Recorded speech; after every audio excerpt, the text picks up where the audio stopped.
नमस्कार, मैं स्मृति आपका हार्दिक अभिनंदन करती हूँ आपके अपने channel positive astro with doctor Smriti में। फ्रेंड्स, मैं एस्ट्रोलॉजर, न्यूमरोलॉजिस्ट, मोटिवेशनल स्पीकर और हूँ एक टीचर और आज मैं लेके आई हूँ आपके लिए फरवरी माह में कैंसेरियंस के लिए, कर्क राशि वालों के लिए कैसा जाएगा आपका ये मंथ। अगर आपकी जो जन्म कुंडली है उसके पहले घर में 4 नंबर लिखा है तो आपका लग्न कर्क या कैंसर है। और अगर पूरी कुंडली में कहीं भी जहाँ चंद्रमा बैठा है वहाँ 4 नंबर लिखा है तो आपकी राशि है कर्क। दोनों में से आप जो भी हो, अगर आपकी राशि या लग्न जो भी हो तो आपके लिए ये है वीडियो। साथ ही साथ मैं आपको बता दूं कि जब भी देखिए, आपका लग्न और राशि अलग अलग हो सकती है और एक भी हो सकती है। जब भी आप किसी भी एस्ट्रोलॉजर के लिए मंथली या ईयरली प्रेडिक्शंस देखिए तो अपनी राशि और लग्न दोनों के अकॉर्डिंग देखिए, क्योंकि जो राशि होती है वो आपका, जो चंद्र राशि होती है वो आपकी मनोस्थिति या इनर वर्ल्ड को बताती है। और जो आपका असेंडेंट या जो आपका लग्न होता है वो आपके आउटर वर्ल्ड, जो आउटर वर्ल्ड में जो सिचुएशंस आपको मिलती हैं उसको बताती हैं। उस सिचुएशन को अपने मन के अकॉर्डिंग आप कैसे लेते हो इस पे डिपेंड करती है कि आपके साथ किस तरह की परिस्थितियाँ घटेंगी। देखिए, ग्रह कोई भी पॉजिटिव या नेगेटिव नहीं होते, बस उनकी जो एनर्जीज होती है वो डिफरेंट होती है। तो ये एस्ट्रोलॉजी सिर्फ एक प्रिडिक्शन या पॉसिबिलिटीज़ को बताता है कि इस ग्रह की एनर्जी इस तरह से आ रही है। उसको आप अपने फेवर में कैसे यूज़ करते हैं ये आप पर ही डिपेंड करता है। सबसे पहले मैं जितने भी कैंसेरियंस होते हैं उनको मैं विशेष रूप से धन्यवाद दूंगी, जिसने जो मैंने वार्षिक राशिफल बनाया था उन्होंने मुझे बहुत लाख के ऊपर व्यूज़ दिया, तो सबको मेरा बहुत आभार, बहुत शुक्रिया। आज भी मैं कोशिश करती हूँ मंथली प्रेडिक्शन भी आपको सूट करे और आपको अच्छा लगे।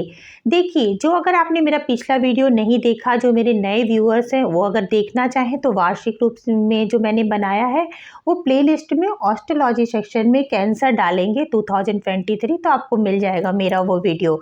देखिए, आप कैंसेरियंस, आप जो है वो फरवरी महीने को इस तरह से देखिए, जो मेन गोचर की स्थितियाँ थी, ठीक है, वो तो वैसे ही रहेंगी जैसे शनि की स्थितियाँ, बृहस्पति की स्थिति, मंगल की स्थिति, राहु और केतु की स्थिति, वो पूरे महीने में वैसे ही बनी रहेगी। लेकिन शनि की स्थिति में एक चेंज है कि आपके जो 11वें स्थान में अपनी मूल त्रिकोण राशि में शनि आए थे, पर शनि आकर यहाँ पर अस्त हुए हैं। अस्त होंगे जो लगभग पूरे महीने आपके अस्त बने रहेंगे, लगभग क्या पूरे महीने बने रहेंगे, 30 से लेके 4 मार्च तक है। तो इससे क्या होगा, जो लोग अढ़ैया से थोड़ा डर रहे थे या अढ़ैया के निगेटिव परिणाम को लेके थोड़ा सा उनके अंदर फियर था, तो वो थोड़े रिलैक्स हो जाएं। ये मंथ आपको निगेटिव परिणाम तो बिल्कुल भी देने वाला नहीं है, पर किस तरह के और प्रिकॉशंस लेते हैं चलिए हम एक एक करके आगे बढ़ते हैं। देखिए, चंद्रमा की जो स्थिति है वो पूरे महीने में, क्योंकि चंद्रमा एक राशि में 2-2.5 दिन से ज़्यादा नहीं रहता, तो वो पूरे मंथ में पूरे घर में जो है वो गोचर करेगा। कैंसेरियंस की सबसे बड़ी प्रॉब्लम या स्ट्रेंथ, दोनों, इनकी स्ट्रेंथ और वीकनेस दोनों एक है कि उनका इमोशंस। जब तक कैंसेरियन अपने इमोशंस को बैलेंस नहीं कर लेते, अपने कंट्रोल नहीं कर लेते, तो तब तक उनको वो सफलता नहीं मिलती है जो भौतिक जगत में जिस सफलता की लोग बात करते हैं। लेकिन अगर हम आउटर वर्ल्ड को छोड़ दें तो कैंसेरियन की सफलता बिल्कुल अलग होती है, क्योंकि उनको चाहिए भी बिल्कुल अलग चीज़, वो प्यार, इमोशंस, लव, केयर, उसको ज़्यादा अपनी लाइफ में प्रियोरिटीज़ देते हैं। उनको अगर कोई व्यक्ति रोकता है तो वो होते हैं वो सिर्फ वो खुद, क्योंकि वो अपने मन से ही परेशान ज़्यादा रहते हैं। तो जब भी आपका जो, अगर आपके नेटल प्लैनेट में चंद्रमा की स्थिति 6, 8, 12 में हो या फिर वो किसी मेलेफिक इन्फ्लुएंस में हो जैसे राहु या केतु के साथ बैठा हो, और तब अगर 6, 8, 12 से जब ये गोचर करेगा तो उनके मन में थोड़ी सी घबराहट, थोड़ी सी एंग्जाइटी बनी रहेगी। पर एक बात बिल्कुल ध्यान रखिएगा कि ये सिर्फ आपके मन को विचलित करने की स्थिति है। अगर आपने प्राणायाम के द्वारा, मेडिटेशन के द्वारा अपने चंद्रमा को थोड़ा मजबूत किया तो निश्चित बात है उनको राहत मिलेगी। कैंसेरियन में सबके लिए एक बहुत छोटा सा पहले मैं उपाय बता दूं, क्योंकि काफ़ी लोग पूरा वीडियो नहीं देखते, तो मैं उपाय पहले बता दूं कि अपनी माँ से आशीर्वाद के रूप में चांदी का एक चौकोर टुकड़ा अपनी माँ से लेके आप रख लीजिए। तो वो आप अपने बटुए में, पर्स में आप उसको लेके कैरी करिए। माँ की विशेज़ या माँ का आशीर्वाद आपके लिए बहुत ही ज़रूरी है, तो वो आपकी बहुत ही बेनिफिट होगा।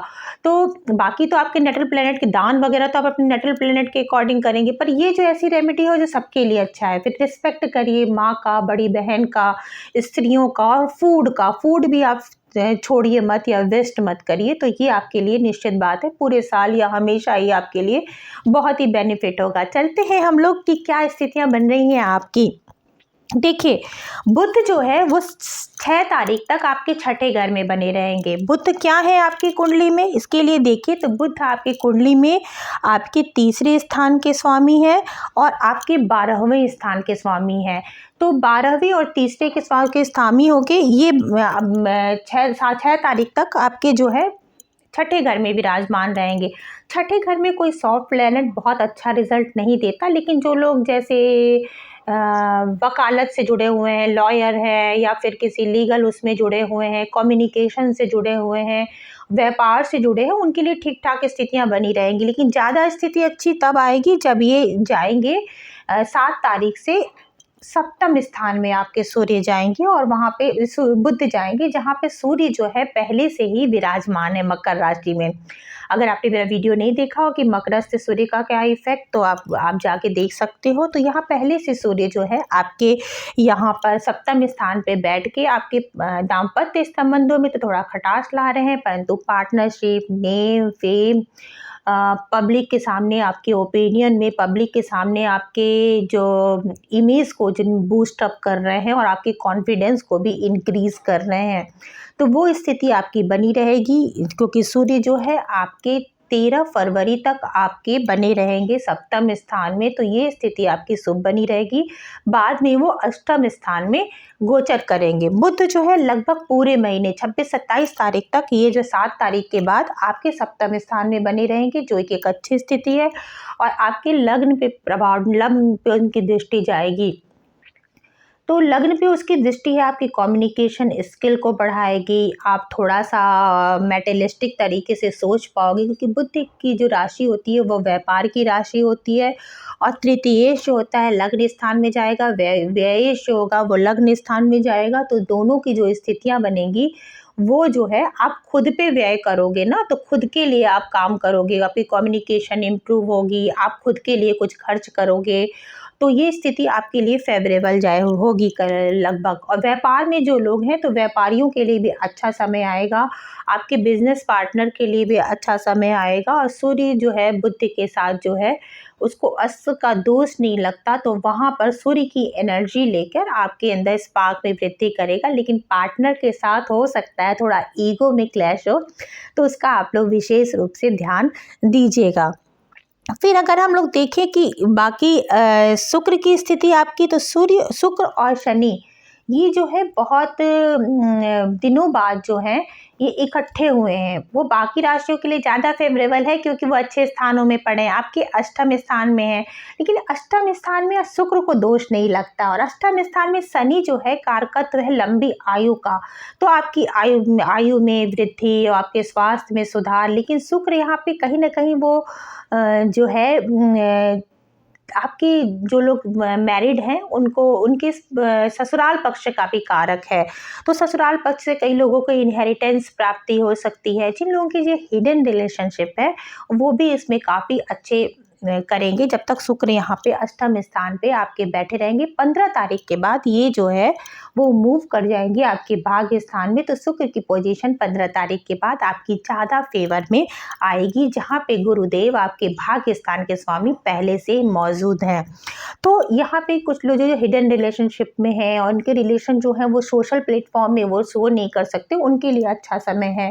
थोड़ी एंग्जाइटी तो बनी रहेगी क्योंकि शनि मेलेफिक है, थोड़ी स्लो एनर्जी। तो अहिया का जो आप लोग तुरंत कह रहे थे ना कि बहुत बेकार होगा, ये होगा, वो क्योंकि शनि इस समय थोड़ी सी स्लो मोशन में आ जाएंगे। तो जैसे कि तो शनिदेव आपके कारक कहाँ हैं, तो शनिदेव आपके सप्तम स्थान के कारक हैं और आपके अष्टम स्थान के कारक हैं। सप्तम स्थान आपको पता है कि आपके बिजनेस पार्टनर का है, आपके दाम्पत्य का है, आपके सोशल प्लेटफॉर्म का है, सोशल इमेजिंग का है।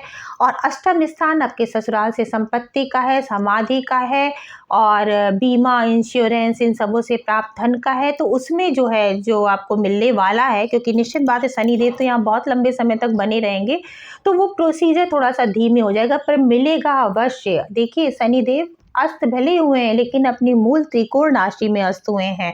तो अढ़ैया, वैसे भी मैंने पहले भी आपको बताया था कि अढ़ैया का आपके लिए फेवरेट ही होगा। कई लोगों का अकल्ट में, ज्योतिष में और समाधि में, स्पिरिचुअलिटी में उनका ध्यान जो है जाएगा। कई लोग ऐसे भी होंगे जो कि ससुराल से संबंध जो उनके थोड़े से ज़्यादा खराब हो गए थे, वो थोड़ा खटास तो बनी रहेगी पर उनसे कुछ बेनिफिट भी वो उठा लें, ये भी स्थिति आएगी।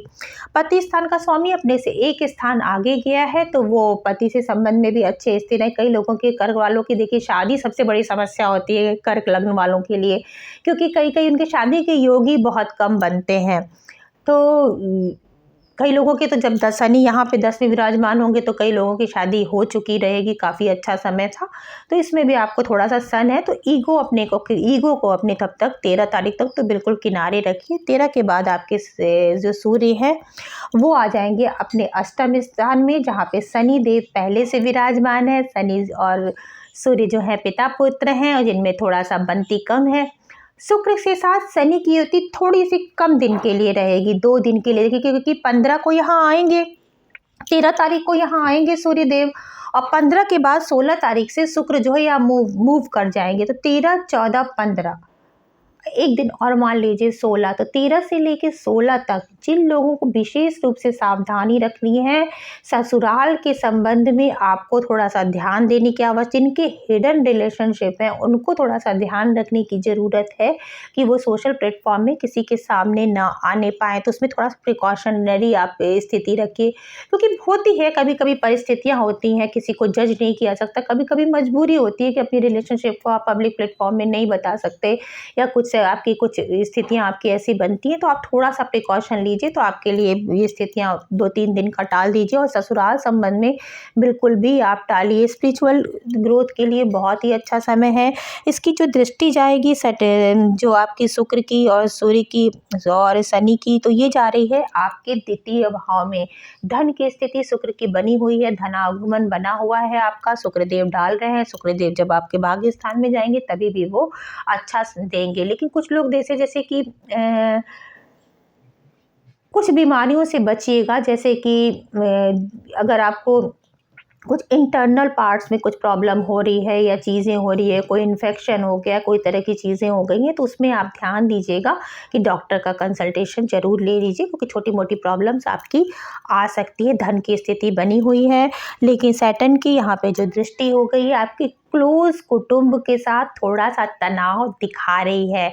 तो थोड़ा सा हो सकता है कि कई लोगों के घर वाले उनको समझ ना रहे हों और थोड़ा सा डिस्प्यूट की स्थिति बनी रहेगी। लेकिन अकस्मात जब सूर्य भी यहाँ पे जाएंगे 13 तारीख के बाद, तो अकस्मात धन प्राप्ति के योग बनेंगे। लेकिन आप विशेष रूप से ध्यान देखिएगा कि पहले भी मैंने बोला था पिछले वीडियो में, इस वीडियो में भी, कि आपको अपने वाणी पर कंट्रोल करना है 100%, क्योंकि शनि द्वितीय भाव में दृष्टि डाल के आपको बहुत स्ट्रेट फॉरवर्ड बोलवाएगा। स्ट्रेट बोलने में क्या है कि आप बोलोगे तो सच्ची, परंतु कहते हैं ना कि अप्रिय सत्य बोलने से क्या फ़ायदा, आपके रिश्तों को ख़राब करेगा। तो उसमें आपको थोड़ा सा प्रिकॉशन लेना है, थोड़ा सा बोलने से पहले तोल के बोलना है। तो आपके ससुराल और आपके क्लोज रिलेशन दोनों ही से आपके संबंध खराब नहीं होंगे। आपके धन स्थान के स्वामी जो हैं वो 13 तारीख के बाद आएंगे आपके अष्टम स्थान पे और दृष्टि डालेंगे अपने घर के बाद। तो 13 तारीख के बाद सूर्य की यहाँ पर दृष्टि जो है वो आपको भी धनागमन की स्थिति बनाए रखेगी। लेकिन विशेष रूप से ध्यान रखिए कि शनि के साथ ये कंजक्शन में है, तो धन जब भी आएगा तो थोड़े डिस्प्यूट के साथ आएगा। मेंटल टेंशन थोड़ी बहुत आपकी बनी रहेगी, उस पर आप कंट्रोल करने की कोशिश करिएगा। फिर जो है शुक्र चले जाएंगे 15 के बाद 16 फरवरी से आपके भाग्य स्थान पे जहाँ गुरुदेव पहले से ही विराजमान है और वहाँ पे वो अप्रैल तक बने रहेंगे। तो यहाँ पे गुरुदेव बैठ के 1 2 3 4 5 आपके लग्न में दृष्टि डाल रहे हैं। तो आपका जिसके भाग्येश और उसके भाग्य को संभाल रहे हैं, तो आपको घबराने की कोई ज़रूरत नहीं। कई लोगों ने पिछले वीडियो मेरे कमेंट बॉक्स में डाला है कि मैं थोड़ा फियर में हूँ, मैं डर में। बिल्कुल मत डरिए। कभी कभी क्या होता है कि जिस डर को हम करते हैं वो हमारे जीवन में घटित हो जाता है। तो डरना तो बिल्कुल नहीं है, क्योंकि आपके भाग्य गुरुदेव का साथ है। जिसको गुरु बचाए उसको कौन बिगाड़े। तो आपकी खुद आपके लग्न पे दृष्टि डाल रहे हैं, और दृष्टि यहाँ जो उनकी चौथे नंबर पे उच्च के होते हैं गुरु, तो आपका आत्मविश्वास बड़ा रहेगा, आप अपने पे काम कर रहे होगे। वहाँ बुद्ध की भी दृष्टि है, कम्युनिकेशन अच्छा है, आपके शरीर में कोई प्रॉब्लम नहीं है, आपका चार्म बना हुआ है। फिर आपकी 7वीं दृष्टि तृतीय स्थान पे जाएगी, तो आपके काम शुभ हैं, आपके वर्क अच्छे हो रहे हैं, आपकी ईमेल राइटिंग और सब कुछ जा रही है। सोशल प्लेटफॉर्म में जो लोग काम कर रहे हैं उनके लिए भी अच्छा समय है। और 9वीं दृष्टि जा रही है आपके पंचम स्थान में, तो आपके करियर में, आपके प्रेम में, आपके जो क्रिएटिव फील्ड से जुड़े लोगों में वो स्थितियां आपके फेवर में बनी हुई हैं। जो स्टूडेंट हैं उनके लिए बहुत ही अच्छा समय है। स्पेशली जो लोग बोर्ड का एग्ज़ाम दे रहे हैं या फिर इंटर के बाद किसी एग्ज़ाम में हैं, उनके लिए बहुत अच्छा समय है। वो बिल्कुल जो है अपने आप को कंसंट्रेट करें, क्योंकि कैंसेरियन का मन बहुत विचलित होता है। तो अपने मन के विचलन को कंट्रोल करें, क्योंकि भाग्य आपके फेवर में है। तो भाग्य का आप सपोर्ट लीजिए। यहाँ तक कि जब गुरुदेव चले जाएंगे अप्रैल के बाद, वो मैं आगे बताऊंगी, वो भी आपके लिए फेवर की स्थिति पड़ेगी। आप बने रहिएगा मेरे साथ मंथली प्रेडिक्शंस में। तो ये स्थिति बनेगी। गुरु और शुक्र, गुरुदेव जो है वो जो बृहस्पति हैं वो देवताओं के गुरु हैं, शुक्र जो है दैत्यों के गुरु हैं। तो 2 गुरुओं की युति आपके भाग्य स्थान में आपके भाग्य को, आपके कर्म को मजबूत बनाई है। कई लोग जो है छोटे छोटे तीर्थ यात्रा में जा सकते हैं या कहीं घूमने फिरने के लिए जा सकते हैं। आपके काम अच्छे बने हैं। कई लोगों के छोटे भाई बहनों या सिबलिंग से संबंधित भी सुखद समाचार मिलने के पूरे योग्य है। अब हम आते हैं यहाँ पे दसम स्थान पे बैठा हुआ राहु। दसम स्थान का राहु आपके करियर में ग्रोथ करता है, पर कई बार आपके लिए इल्यूजन्स की स्थिति फैलाता है। यहाँ का राहु अगर अचानक से आपको लगे कि मैं एक जॉब कर रहा हूँ, जॉब क्विट कर दूँ, मैं जॉब छोड़, अढ़ैया के समय देखिए, अढ़ैया सबसे पहले आपके मन पे अटैक करती है। तो हो सकता है आप अच्छी खासी स्थिति में हैं और आपको लगे कि क्यों नहीं मैं अपनी जॉब छोड़ देता हूँ या छोड़ देती हूँ, क्यों नहीं मैं जो है क्विट कर लेती हूँ। क्योंकि राहु कई बार आपके सामने इल्यूजन्स फैलाएगा, और आपको गॉसिपिंग से भी बच के रहना है। स्पेशली करियर में आपको गॉसिपिंग में लालच से बच के रखना। आप लॉन्ग टर्म ग्रोथ पे चल के देखिए कि लॉन्ग टर्म में ये चीज़ मेरे फेवर में है या नहीं है, उसके बाद डिसीजन लीजिए, क्योंकि भाग्य आपके फेवर में है। राहु के भ्रम में मत आइए। राहु का यहाँ आपका कार्य क्षेत्र में आपका दबदबा बनाए रखेगा और बहुत सारी अच्छी स्थितियां भी आपकी बनाए रखेगा। फिर हम आते हैं मंगल की स्थिति आपकी हो है लाभ स्थान में। मंगल आपकी कुंडली में कहाँ है? मंगल आपकी कुंडली में पंचमेश है और आपके कर्मेश है। तो पंचमेश और कर्मेश वो है लाभ स्थान में। तो संतान के संबंध में जो लोग कंसीव करना चाहते थे उनके लिए भी कुछ अच्छा समाचार हो सकता है। कर्म के क्षेत्र में आपके जॉब नौकरी अपॉर्चुनिटी में स्थिति अच्छी बनी रहेगी। जो कॉम्पिटिटिव एग्जाम की तैयारी कर रहे हैं उनके लिए भी अच्छी सिचुएशन बनी हुई है, और साथ ही साथ आप जो लोग जॉब कर रहे हैं उनके लिए भी अच्छी सिचुएशन पूरी तरह से बनी हुई है। बस राहु के इल्यूजन में नहीं फंसना है, क्योंकि मंगल आपके पूरी तरह से मंगल कर रहे हैं। बड़े भाइयों से, मित्रों से, सामाजिक संबंधों से आपको लाभ की स्थिति बनी हुई है। मंगल की दृष्टि कहाँ जा रही है? तो मंगल की आपकी चौथी दृष्टि जा रही है आपके द्वितीय भाव में। अगेन मैं दोबारा कहती हूँ कि अपनी वाणी से अपना काम बिगाड़ने की स्थिति में ना आइए, क्योंकि सैटर्न की दृष्टि भी आ रही है। कुछ समय के लिए सूर्य और शुक्र की दृष्टि भी आएगी। तो पैसा तो आपके पास आता जाएगा, पर अगर कई बार ऐसा हो सकता है कि आप बहुत अच्छे किसी क्लोज संबंधों में या चीज़ों में आप जो है गड़बड़ कर दो, तो बोलना आपको बहुत सोच समझ के, गांठ बांध लीजिए अपने, अगर आप जेंट्स हैं तो एक रुमाल में गांठ बांध लीजिए, लेडीज़ हैं तो अपने दुपट्टे में, वॉटेवर आप जो भी कर पाएँ, लेकिन आप बोलिए कि कुछ भी बोलना होगा, रिएक्शन देना, मैं सोच के बोलूँगी या बोलूँगा। तो फिर आप इस पे ध्यान दीजिएगा। फिर आपकी जो सप्तम दृष्टि आएगी वो आपके पंचम स्थान में आएगी। संतान के संबंध में, विद्या के संबंध में, करियर के संबंध में, प्रेम के संबंध में, रोमांस के संबंध में बिल्कुल आउटस्टैंडिंग स्थिति, बहुत अच्छी सिचुएशन बनी हुई है। फिर 8वीं दृष्टि आपकी आएगी आपके छठे भाव में, तो रोग ऋण शत्रु तब से आपके लिए दबदबा आपका बना हुआ है। सिर्फ मन की उदासी में आपको कंट्रोल करना है, क्योंकि चंद्रमा जब जब किसी मेलेफिक के साथ जब जब वो आएगा, क्योंकि चंद्रमा तो मूव करेगा तो आपके मन पे प्रहार करेगा। जब ने आपने मन में साथ लिया तो आपने सब कुछ अपना साथ लिया। फिर हम देखते हैं कि सैटर्न की तीसरी दृष्टि आपके कर्म स्थान पे जा रही। एक बात का, राहु वहाँ पहले से है। सैटर्न की दृष्टि क्या बताती है? सैटर्न की दृष्टि ये बताती है कि उस क्षेत्र में अगर हम डिसिप्लिन नहीं रहे तो वो हमें डिस्ट्रॉय करेगा। तो अगर हमें एस्ट्रोलॉजी का वीडियो क्यों सुनते हैं? क्योंकि हम थोड़े अवेयर हो जाएं। तो अगर आपको अवेयर कहाँ कहाँ रहना है? आपको अवेयर रहना है अपने कर्म स्थान में, आपको अवेयर रहना है अपने द्वितीय भाव में, वाणी धन कुटुंब के स्थान में रहना है। फिर आपको 9वीं दृष्टि इनकी आएगी आपकी माता के संबंध में। तो माता के संबंधित सेहत को अगर आप इग्नोर कर रहे हो तो बिल्कुल जो है आप मत करिए। थोड़ा अगर डिस्प्यूट है भी तो माँ होती है, तो इस डिस्प्यूट को कम करने की कोशिश करिए। आपकी माँ के स्वास्थ्य पे ध्यान दीजिए। थोड़ा घर से जो दूरी बनी है वो भी थोड़ा आपको उदासी आपके अंदर ला रही है, तो आप कुछ नहीं करिए। अपने वर्क क्षेत्र में और जबान में आप डिसिप्लिन बनाए रखिए। और माँ फिर या फिर अपने क्लोज, जैसे भूमि भवन वाहन का लेकिन आपको सुख दे सकती है। कई लोग नया भूमि परचेज करेंगे शनि की यहाँ पे दृष्टि से, आप वाहन लेंगे, या फिर कई लोगों के जो बड़े बड़े टेंडर्स होंगे वो मूव ऑन हो जाएंगे और शनि जब अस्त खत्म होंगे तो फिर उनको इसका बेनिफिट मिलेगा। ओवरऑल जो पूरी सिचुएशन है आपके फेवर में है, तो आप बस कुछ चीज़ों का प्रिकॉशन लेके अपने फेवर में उस चीज़ को यूज़ करिए। आपको आराधना किसकी करनी है? आपके भाग्येश हैं गुरु, तो ओम नमो भगवते वासुदेवा, या फिर गुरु के क्षेत्र में कोई भी जिसको आप गुरु मानते हो, अपने इष्ट मानते हैं, उसकी आप मन में आराधना कीजिए, उनका आदर करिए।